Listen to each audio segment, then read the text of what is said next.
Hello, everyone, and welcome back. I'm Chris Paleologus, joined as usual by Tom Meyer Jr. And we apologize for missing last month's video, but I do feel as though it was for a good reason. But I will let Tommy fill you in on that news. Yeah, so my wife and I welcomed a new baby into the world. So it's been a busy last few weeks, but happy to be able to jump back on and do another video. Very good. So yeah, if you see Tommy's eyes shut for a little longer than normal, he's just trying to catch up on a little extra sleep there. But today we have a very special guest, Danielle Margulis, who is Meyer Capital's lead financial planner. Danielle is a CFP professional and has been with Meyer Capital for over 6 years now and has almost 18 years of industry experience. She works with many of our clients to develop and review their financial roadmap to help ensure that they are on the right path to a successful retirement. Today, she's going to touch on some of the most important changes involving the Secure Act 2.0, which was signed into law in late 2022. And we'll discuss how these changes affect your retirement and some planning opportunities that you should consider looking forward. But first, let's just do a quick review of what Secure Act 1.0 or just regular Secure Act was. Thank you, Chris and Tom. So as we know, Congress likes to sneak in things at the end of the year. And they passed the original Secure Act, or now it's called Secure Act 1.0, at the end of 2019. There were a couple major changes to the retirement landscape. The first one was they changed the required minimum distribution age. That's the age you're required to take out assets from an IRA account or 401k. For a very long time, it was 70 and a half. It's a little confusing to calculate because depending if you were born at the beginning of the year or at the end of the year. And they made it a little bit simpler actually and just changed it to 72. And if you turned 72 in that year, then you needed to take a distribution. They also pretty much primarily eliminated the stretch IRA for, non-eligible designated beneficiary. It's a little kind of long-winded. There's a lot of acronyms on the slide and kind of in this regard, but pretty much, if you pass away and you gave the assets to an adult child, you used to be able to extend it over their lifetime. And now that adult child has 10 years. At the end of the 10th year, they need to take all the money out of that IRA. Spouses still have the ability to take it out over the lifetime.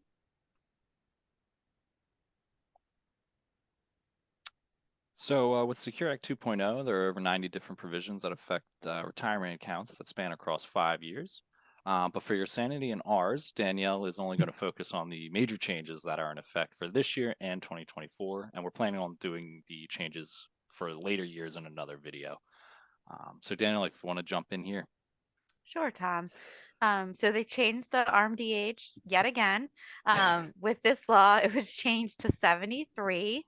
But they are planning on changing it again. So people born, after 1960, they're going to change it again to 75.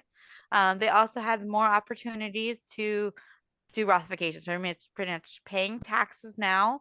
And then, growing tax-free, as well as some more flexibility regarding 529s and conversions to Roth, and more ability to take out money from retirement plans without paying a penalty. So pretty much increased flexibility is the name of the game. So this is a timeline of some of the major changes occurring in 2021, 2023, as well as 2024. One of the retro changes was the disaster distributions. You take out money from a retirement plan without having to pay that 10% penalty. We went over the RMD changes already, taking out money from the 529, being the ability to take out or put money into retirement plans as a Roth rather than a regular contribution. And then just some more ability for small business employers to set up retirement plans. The government realizes that a lot of people work for small businesses and don't have the ability to contribute like they do if they work for a larger corporation. So they want to even the playing field and increase those contributions to hopefully, help with the retirement crisis that we're facing. And the next slide kind of shows kind of 2024. So giving the ability kind of for surviving spouses to decide kind of how they take those RMDs and under what schedule, as well as the ability for people paying off student loans to also get deferrals from their employer into retirement plans. And then you can also see that there's some additional provisions in later years, which we'll go over in a future video. Perfect. So like Danielle said, probably the biggest change in Secure Act 2.0 was the change in the RMD age. I know we sent this chart out to some of our clients, touching. I think it pretty clearly illustrates how it works. But Danielle, maybe just touch on, just confirm these numbers for us. At what ages are people taking RMDs? Is that 75 years? Is that set in stone or subject to change still? Sure.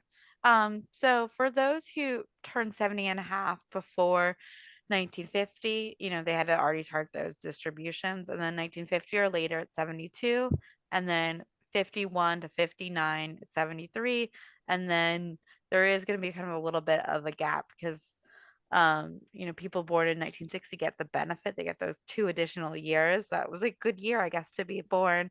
So you can wait on those distributions. It also creates some planning opportunities. We had a smaller window when people retired till when they started RMDs at 70 and a half or 72. And now we've got till 73 to figure out, should we be taking out some money earlier at lower tax rates, or should we wait until later years? So along with the RMD changes to IRAs, I know, Danielle, you touched on the Rothification opportunities. So can you go into that a little more? Sure.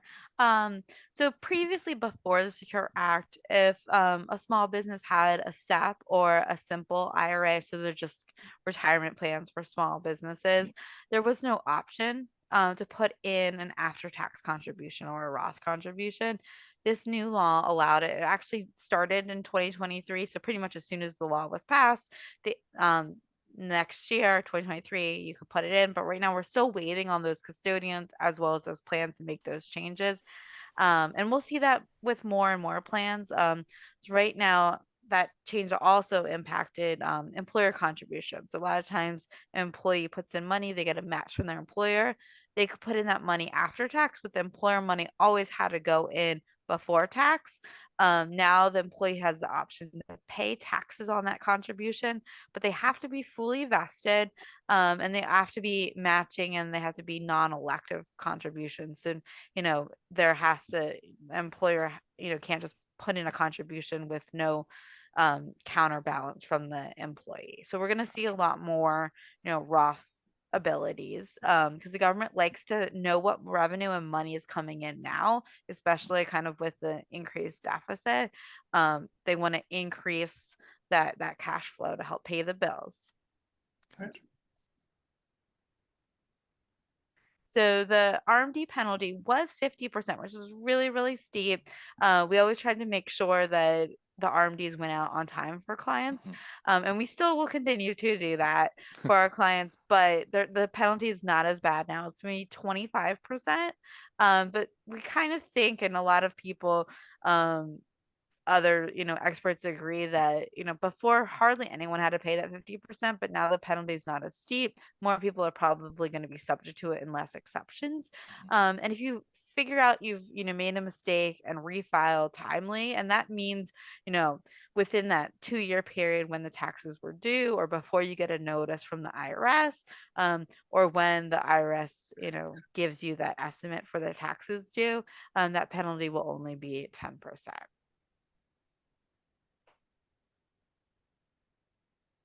So this chart shows, there's some exceptions to taking out money from your retirement plans. And they used to be a little bit more limited. After the COVID crisis, they realized that having an emergency account was really important. A lot of people didn't have enough in their emergency account for that extended amount of time that people were laid off or had reduced incomes, but they had a lot of money in their retirement plans. So Congress added some additional provisions. As you can see on the right, the effective date goes, from 2021 till 2024. But if for some reason you take out money from your retirement plan or 401k, just a light bulb goes off. Is this an exception, or is there a way that I can kind of, something to fall under exception, so that you don't have to pay the penalty? Yeah, and these are some of so everything we just went over were the major changes for 2023. So moving forward in the next slides, we're going to touch on the major changes that are going to go into effect in 2024. Thank you, Chris. So, a major planning opportunity comes with college savings actually being able to be converted into retirement savings in 2024. I always hear some hesitation is, am I going to overfund a 529 for, my student? And I'm a little bit nervous about that, so I don't want to use this account.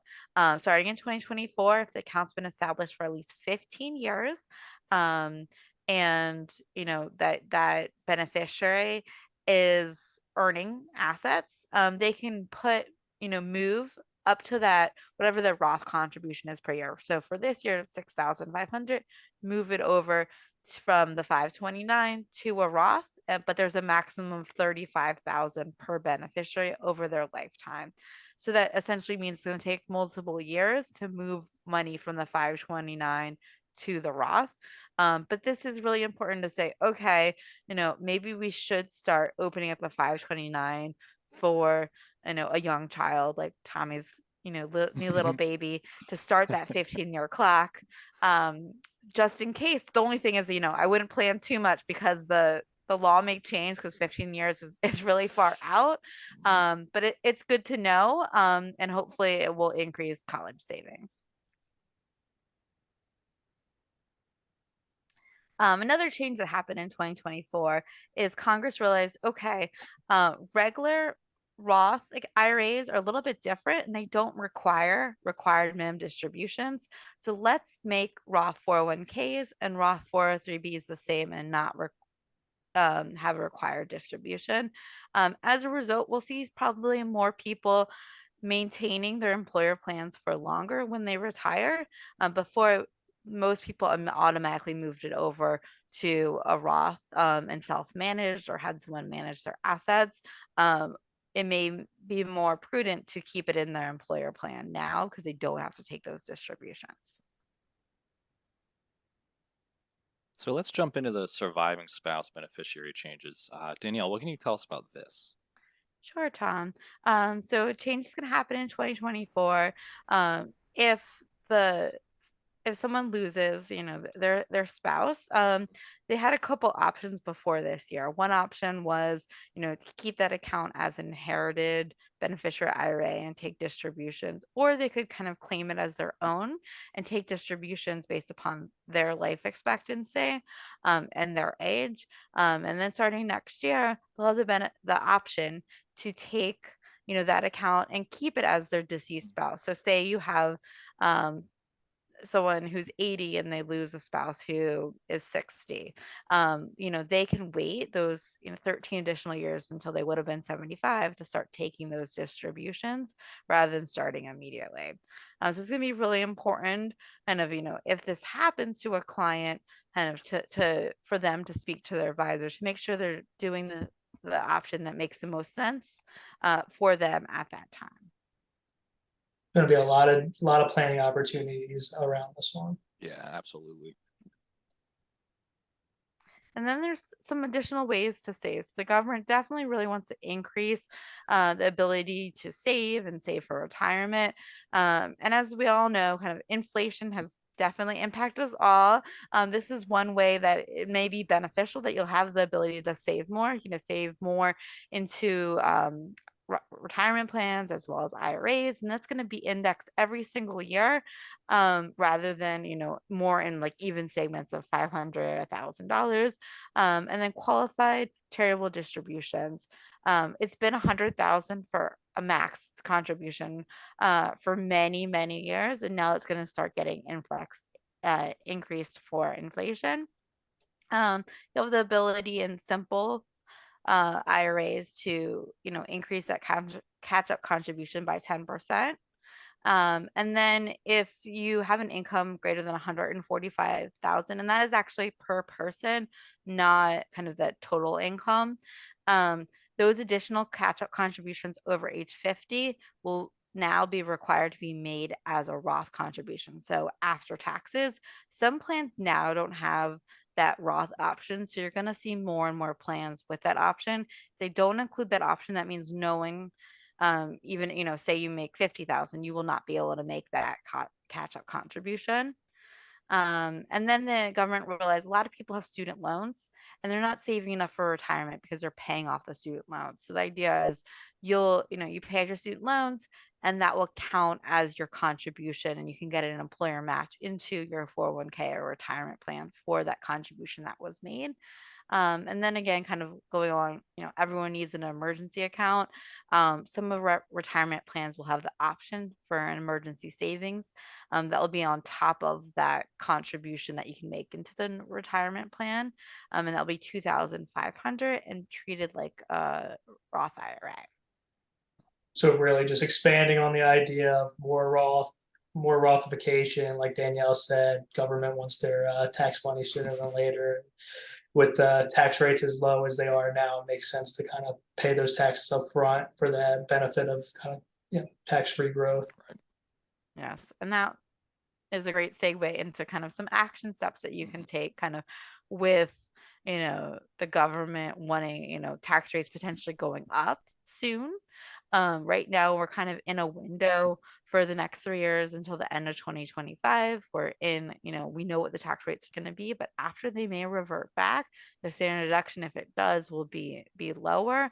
Tax rates are going to most likely increase for most taxpayers. So this might be a time to think about Roth conversions and paying taxes now, let the money grow tax free. And we also want to kind of look at the provisions and changes in 2019 Secure Act and Secure Act 2.0. And how that impacted your beneficiaries and estate planning. So it's a good time to look up all your retirement plans, the beneficiaries. Are they up to date? An old strategy was you had a grandparent, they might have had a small IRA, have the grandchildren as the beneficiaries, and then it would extend the distributions over that grandchild's life. So say the grandchild was 20, they might have, another 70 years to take out money from the IRA. Well, now you give that money to that 21, 22-year-old, and they've got 10 years. And in the beginning, they may not be, as prudent with such a large, sum of money, as well as trust. Some trusts were written where they only take out the required minimum distribution. If you have 10 years to take out funds, or 5 years, depending on how the trust was structured, you want to make sure that you're doing what's most tax advantageous. And a lot of times you think of required minimum distribution, we should really think, what should I be taking out of my IRA now rather than what I have to.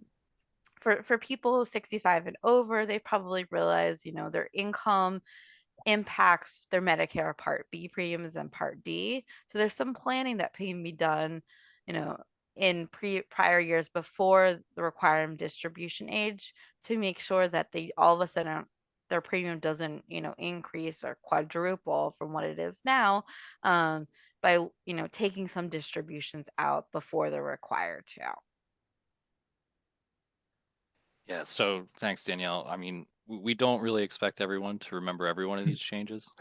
It's a lot, but hopefully, if you're nearing retirement, in retirement, or have a situation where you might need to withdraw from your IRA, hopefully you remember this video, and maybe even, feel free to reach out to us, Danielle, or your portfolio manager, and we can help out and lead you in the right direction.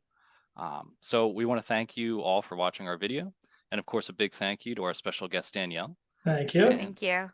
And if you have any questions again, please feel free to reach out. Thank you, everyone.